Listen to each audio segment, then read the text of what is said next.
What's up, people? It's me. Let's go ahead and knock this out of the way. Seahawks win big today. Pretty routine win, pretty easy win, pretty elementary on the whole, and a lot of good things to talk about. So let's just run through it. We did end up covering the spread. I didn't think we would because I kind of figured once we got up by, if we did end up getting up by 28 or 35 points, it would just kind of, the backups would come in and Jacksonville would score a couple garbage time touchdowns and it would be a little close. But where I was wrong was the backups, they did come in, but they actually did put points up on the board. The backup offense put up 2 touchdowns. So props to those guys. But the important stuff, offense looked sharp throughout pretty much the entire time they were in the game. They had a couple punts. They had a turnover, the Russell Wilson strip sack, of course, but you're not going to score a touchdown on every possession. This isn't college football. And for a professional game, we were pretty much doing what we wanted on most of our important possessions, driving down for touchdowns. Marshawn Lynch had a solid game, and then we kind of got him out of there when the game got out of hand.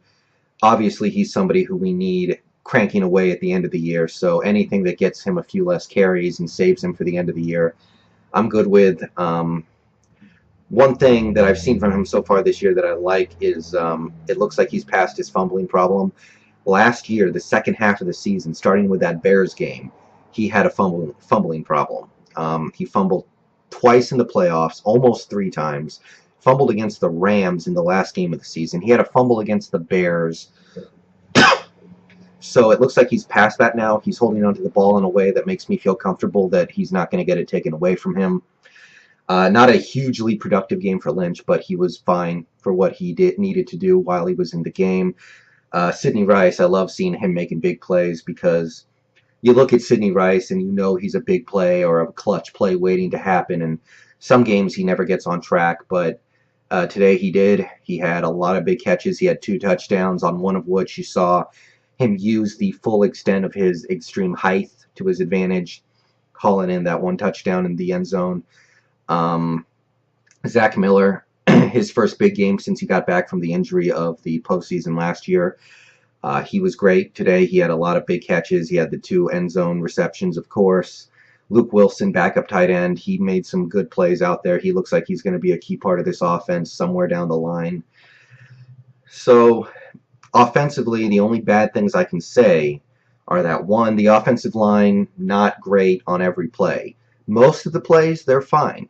And I understand we don't have Okung, but we'll get him back later on this season. But for what we had out there are a couple plays where a pass rusher just gets in, or the running play gets blown up at the backfield, or things just don't get set up right.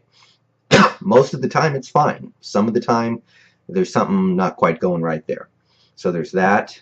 And then Wilson maybe had 2 bad throws all game. So you really have to nitpick to find bad things about the offense on this game. But Wilson was sharp outside of 2 passes, the pick, and he missed open Luke Wilson for a big gainer at one point. But other than those throws, you can't complain about him. He escaped pressure and found targets a few times. He spread the ball around. So, and then the backups come in. Christine Michael looked good.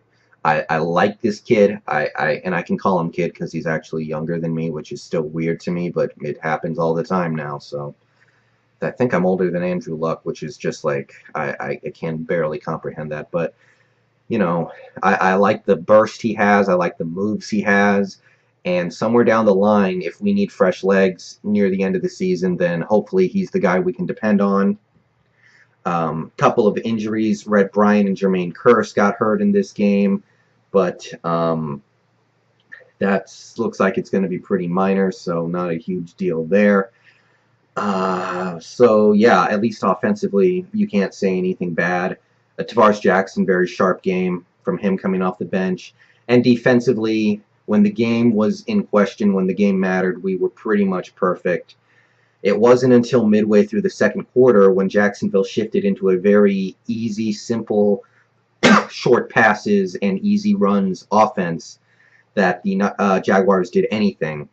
And later, as the game went on, they actually did do some things. So I got to give some credit to those guys, to Gus Bradley, of course, and to some degree, shit, I forgot the name of their quarterback. He played all game, and now I can't remember his stupid name.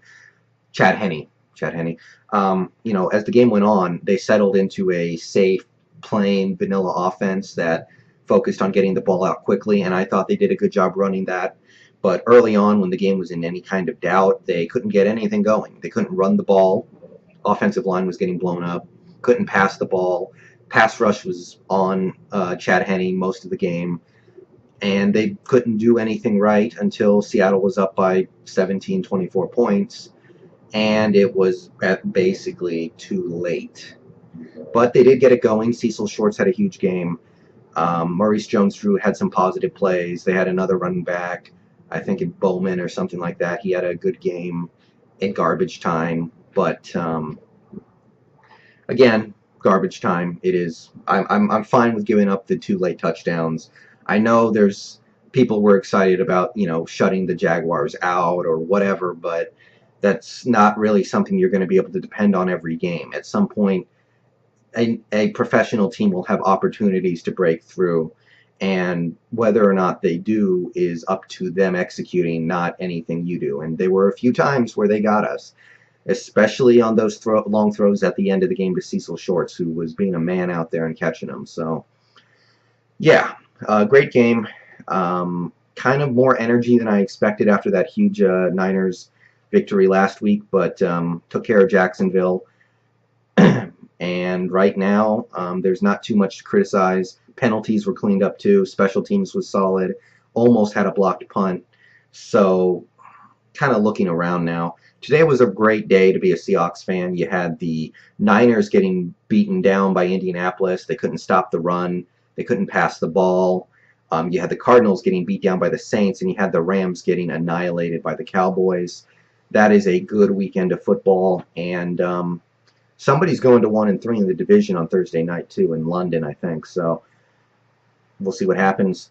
Personally, I'm not writing off the 49ers yet, but watching that Colts game, there's a real problem with their pass catchers. Today they didn't have Vernon Davis, and that's a thing, but they only have one reliable wide receiver right now, and that's Anquan Bolden. The Packers couldn't figure that out until it was too late, but now they played 2 teams that seem to have a pretty good handle on that.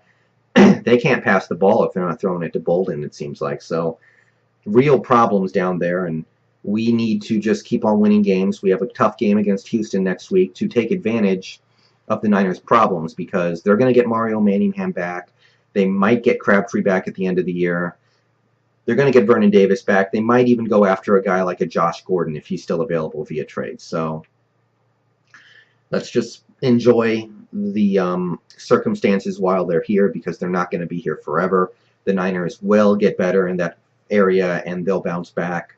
Maybe not immediately, but eventually. So let's just keep on running off these wins. I waited until after the Sunday night game to kind of get a good look at the rest of the conference, because after these 3 wins, and 2 of them being very impressive, at least 2 of them, I kind of wanted to take stock of everything. And I think everybody's kind of looking at the Seahawks as being the best team in the conference right now. And as for closest competition, I look at the Bears and I look at the Saints. So I wanted to get a good look at the Bears tonight.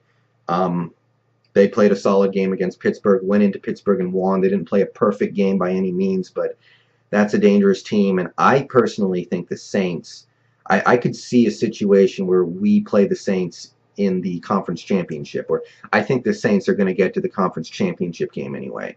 I think the Saints are really good this year. Their defense is playing a lot better than we've seen them play in a long time. The offense is, of course, the Saints offense. So that's a team that right now I'm really looking at as high-end competition for the Seahawks in terms of the conference, along with the Bears. So I kind of wanted to get a good look at that. The Bears look dangerous. The Saints look dangerous today. So it's too early to be talking about the conference when you haven't wrapped up your division yet. But right now, we look pretty good in the division, so I'm going to enjoy that. And that's what I got. Kind of a longer video than I wanted for a game that was fairly uneventful, but a lot of good things, 1 or 2 problems, but all around, big win, and see you guys later this week.